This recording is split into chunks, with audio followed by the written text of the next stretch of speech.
Trish Blackwell is an expert at empowering people to get past self-doubt, overcome their self-limiting beliefs, and perform at their highest levels.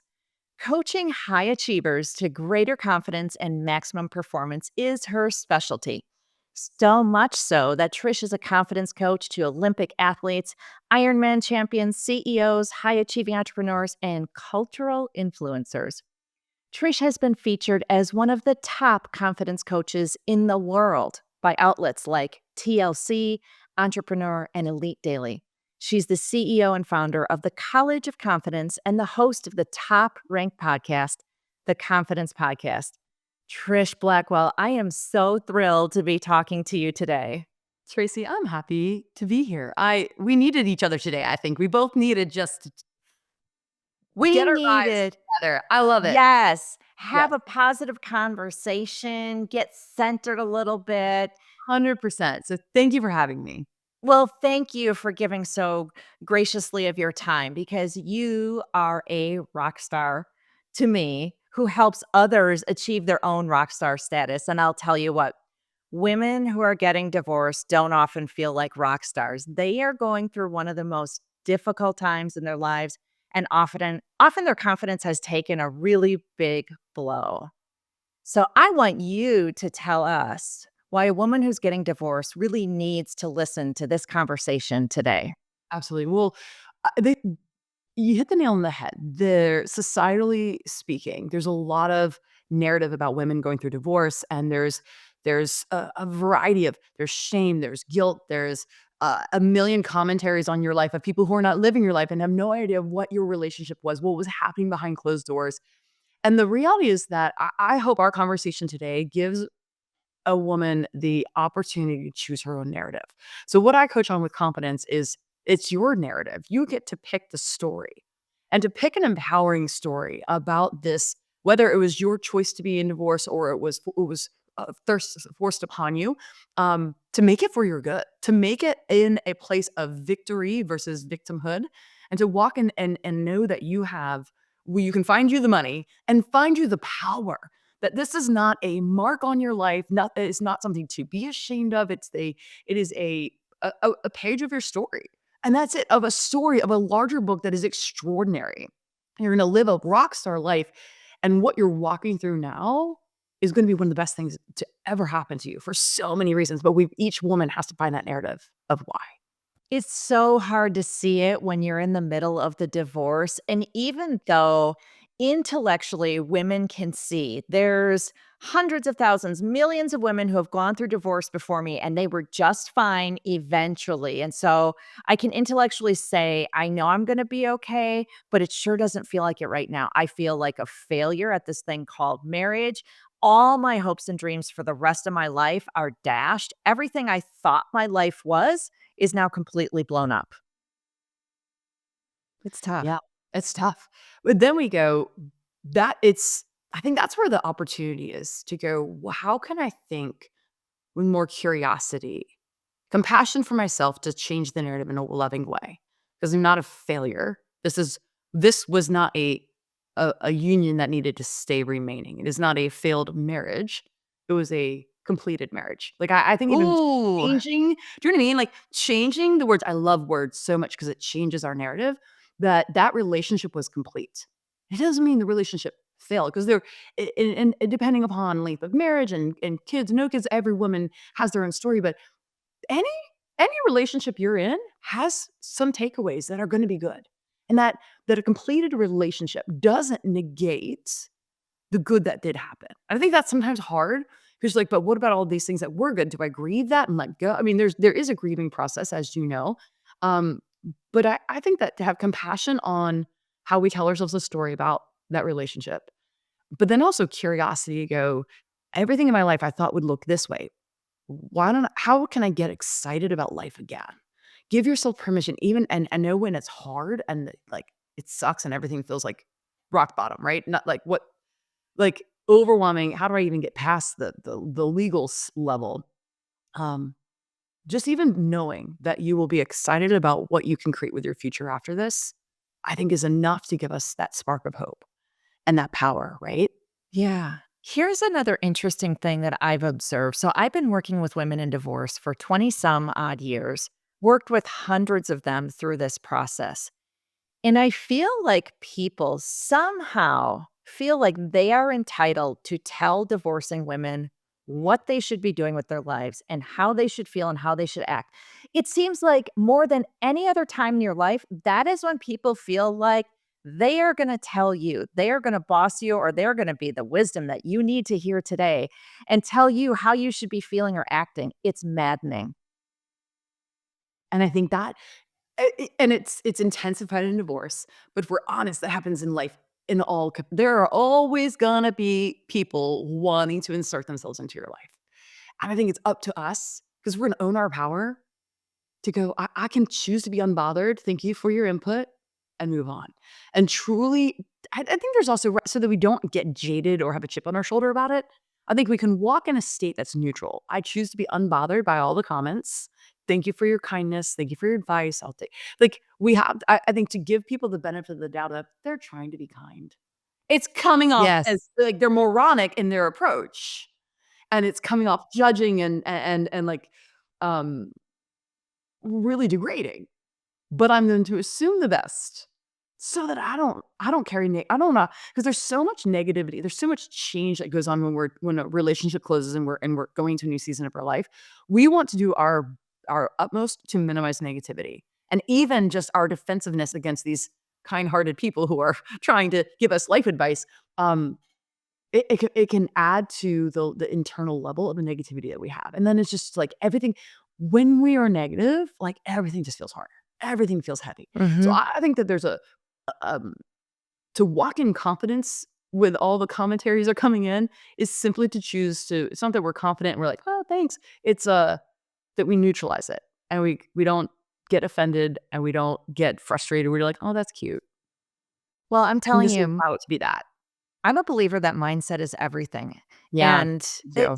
you know, it might sound woo woo to some people who are listening. Oh, here we go, the mindset talk. But even when I'm working with women on how to get better at budgeting and managing your money, the first place we have to start is with the mindset, how you feel about the money, how you think about the money, how you interact with your money, because you're not going to get better with your money until you change how you're thinking and feeling about your money. Same thing here, the mindset that, my friends and family, they mean the best. They're not trying to be hurtful when they say, you should have, now you ought to, why aren't you? Or whatever it is that they are putting upon you, they really think they're helping. And so if I can change my mindset and say, you know what? They mean the best. So I'm going to nod and smile and say, yep, my attorney and I are working on that issue. Thank you so much. That was a great tip. Yep. Isn't that it's, like, easier said than done, but when you Right. show up and you say that, you will walk away and be like, "Look at me, I just, like I nailed it." Like, I was able to acknowledge the kindness, their good intents, not offend them, and also I'm not walking away feeling any negativity or internalization of frustration. Right. That it is 100% mindset.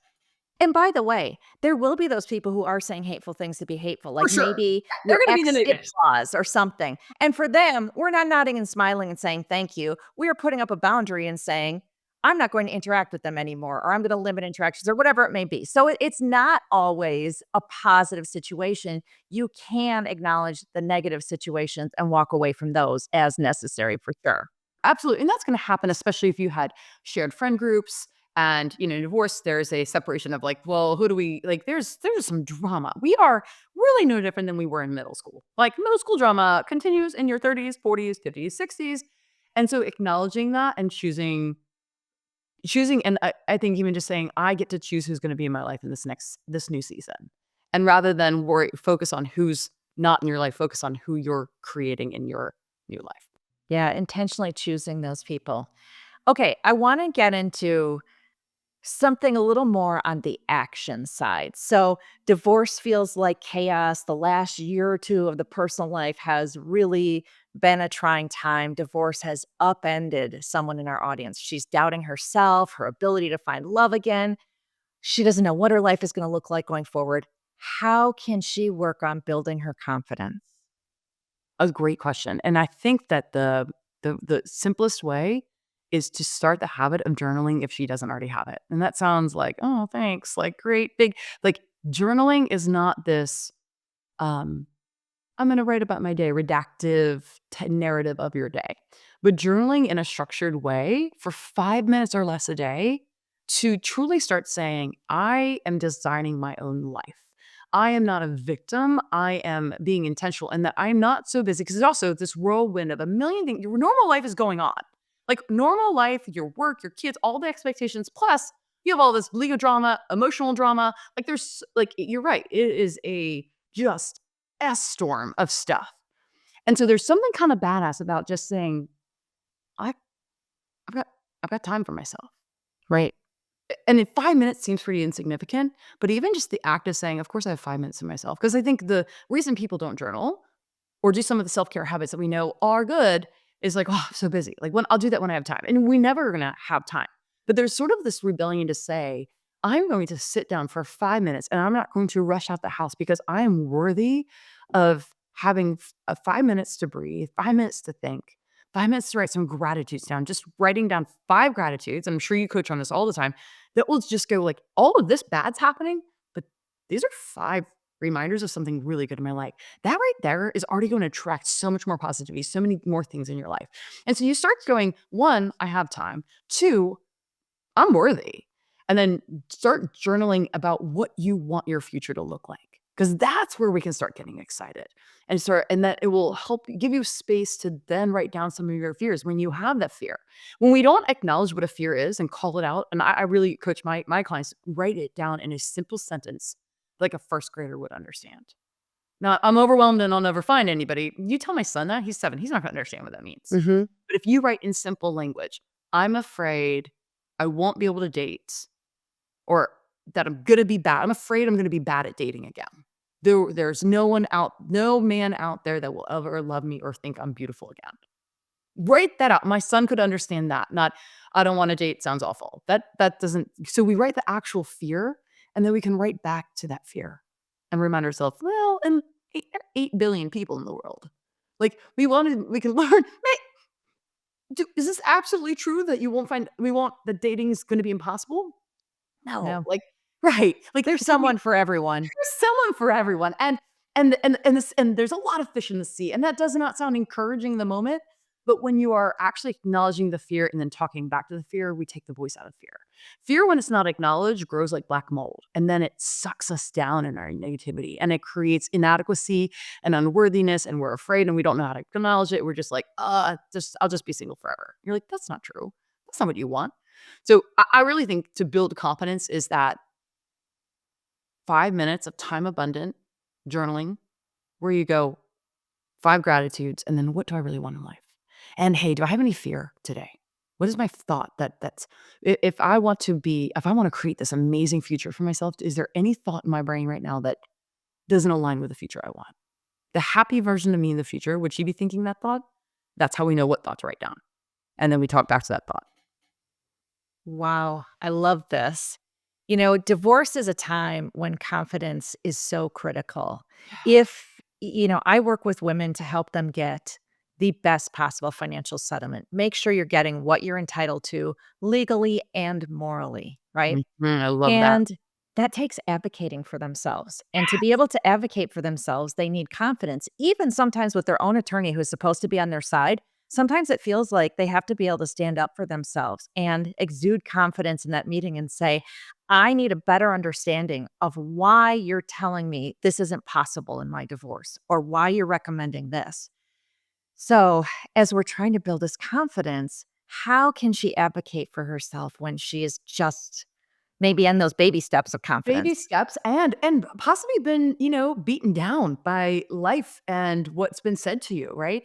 I love that you said this. We practice asking for what we want. And I think in your scenario, why, you is this hesitation to ask the attorney. We have to ask ourselves, if I'm hesitating in any way, what am I afraid of? We're often just afraid of something. I'm afraid I'm gonna bother them.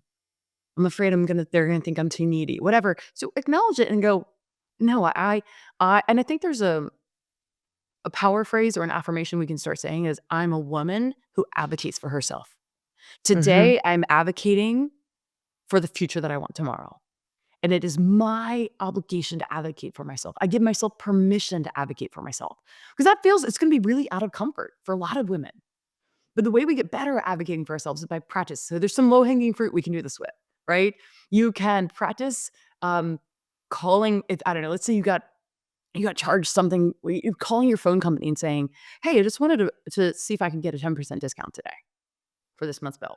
Because they're going to say no. Maybe they'll say yes, but you're Right? actually practicing asking for what you want in a throwaway scenario that really doesn't matter.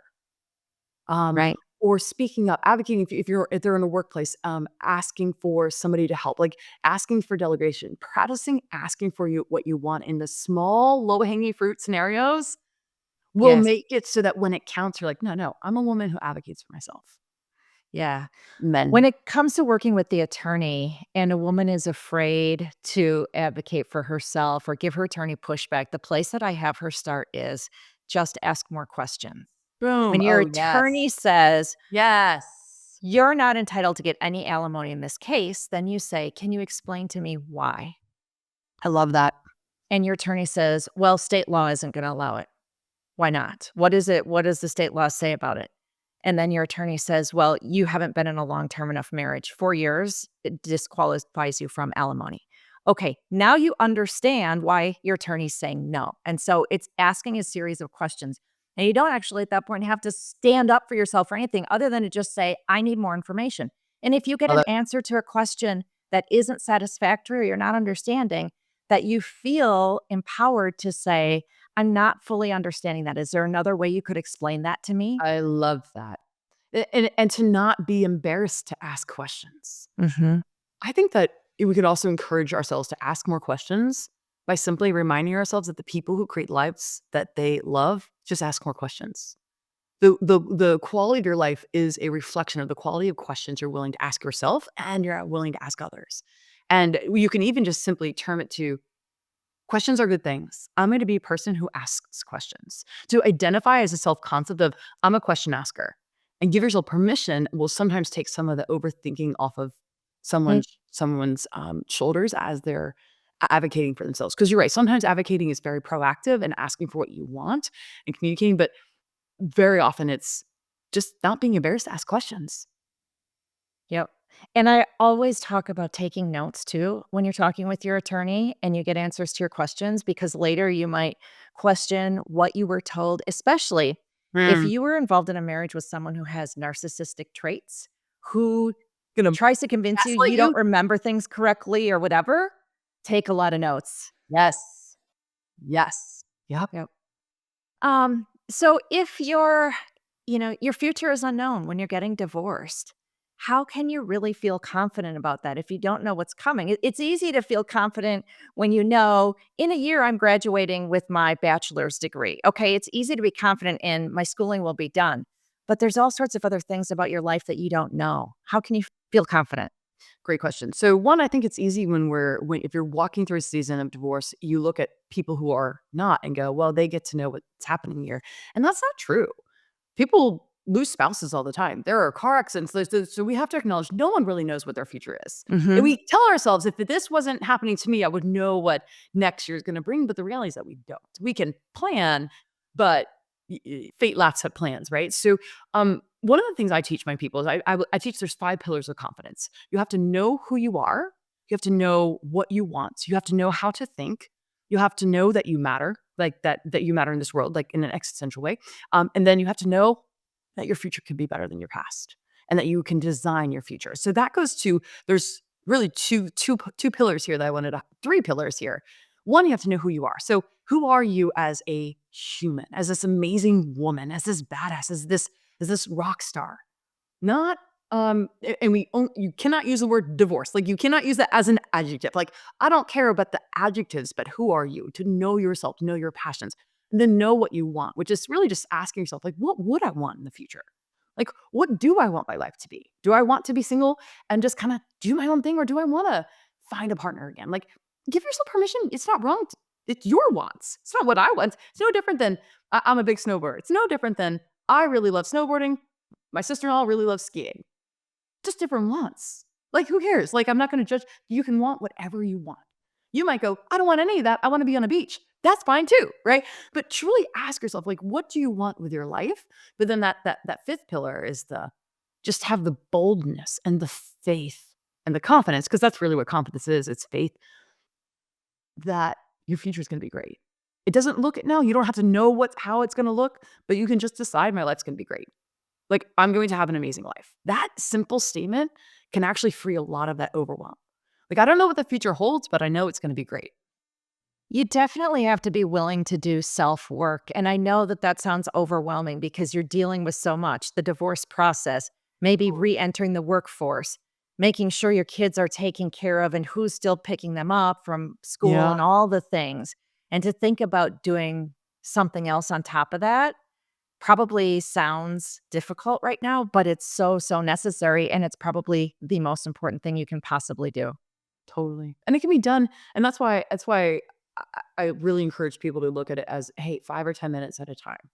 The Hmm. self-work, if you have 2 hours one day, sure, have at it. Have a nice glass of wine, go daydream on your deck, but, like, real life, 5 to 10 minutes at a time thinking about journaling a question about who am I? What do I want? What makes me like, makes me tick? What purpose are all those questions, just take a minute or 2 to think about. Or when you walk Hmm. your dog, just leave your phone and think about a question. Give yourself permission to think.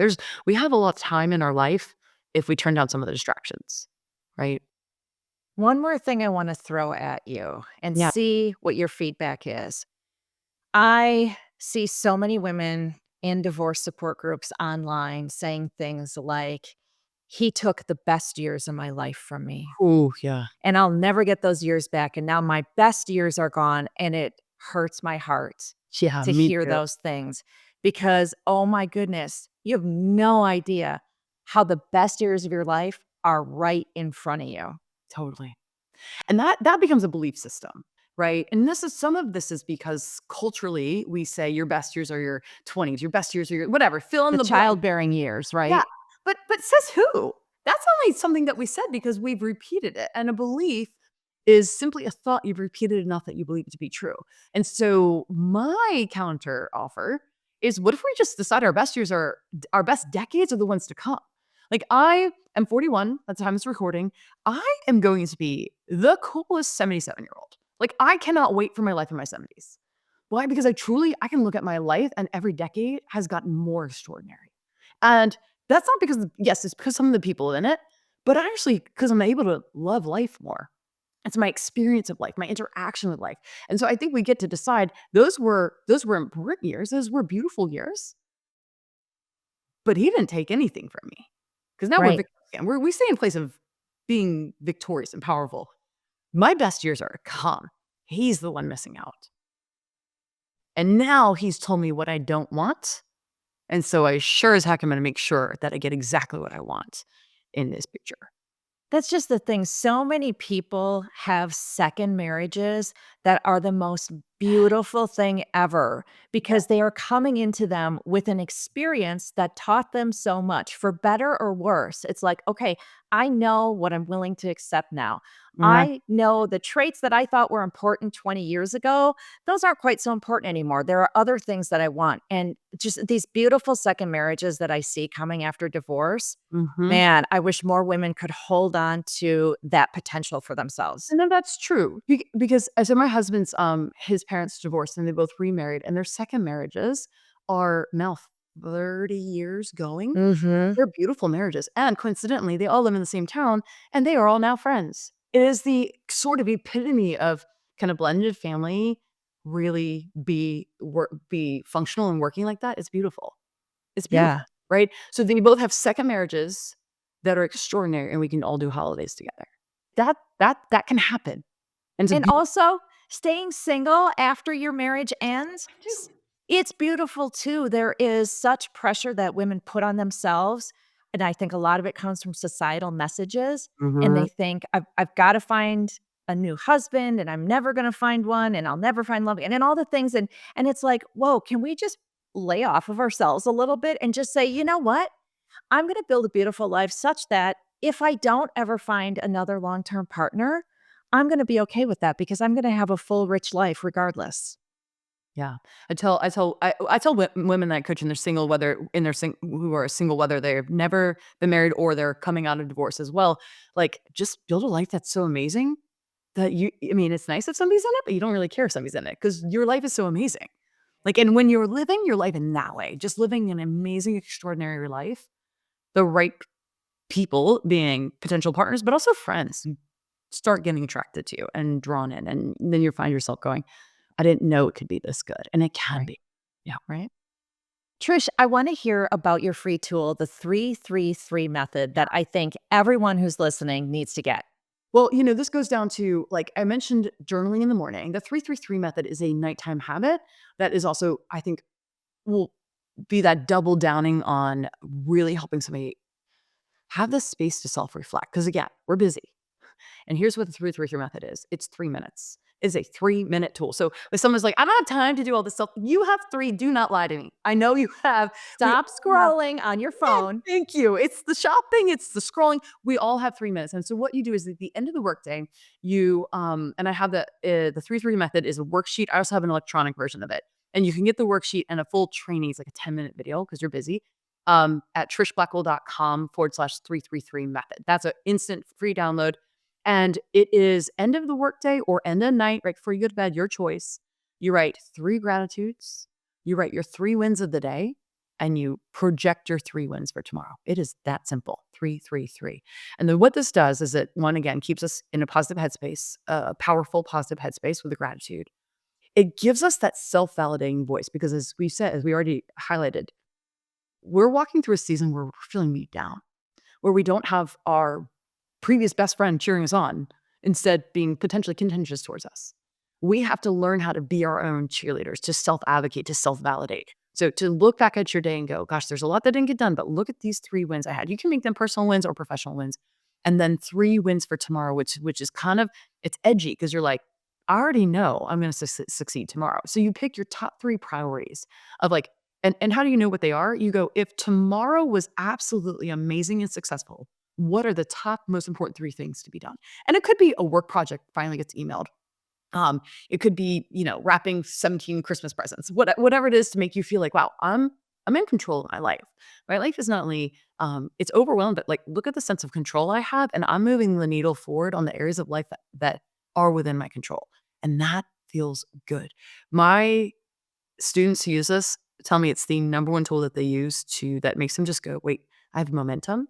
I have consistency. Look at me like doing the things and I have less overwhelm every day. And I feel like I'm in control of my life. And when you feel all of those things, it is impossible not to feel confident. I am going to challenge everyone who's listening to get this 333 method tool and Yeah. to do it for just 2 weeks. And I promise you, where you are going to come in that 2-week time period is going to be so, so far. You will look back to those first couple of days when you were filling out the sheet Mhm. and realize how much your mindset has shifted, I think. Totally. Absolutely. Okay, we are going to link that in the show notes, as well as we're going to link to the College of Confidence, which I want you to tell us about. Yeah. So that's my just group coaching program where we've been in existence for over 8 years. So we have a massive, like, our library is so robust that if you want to work on your confidence in any area of your life, we have a resource. We have a full course. We have a workshop for you. And then of course, so our archives are massive and extensive, covering every topic of confidence building that is possible. Money mindset confidence, social confidence, relationship confidence, all of the things. And we do live coaching 8 to 10 times a month as well. So active for our active Wow. members. So that you do not need to feel alone in trying to go, great, now I need to work on my confidence. That's another thing on your to-do list. It's a community of other women from all around the world who go, no, like, we want to be in a positive community. We need other people who want to be proactive and mindful. It's hard sometimes to find people who want to work on themselves. And this is a community where you'll find that. Trish Blackwell, it has been such a delight having you here. I feel more confident and excited after talking to you. Tracy, thank you for having me.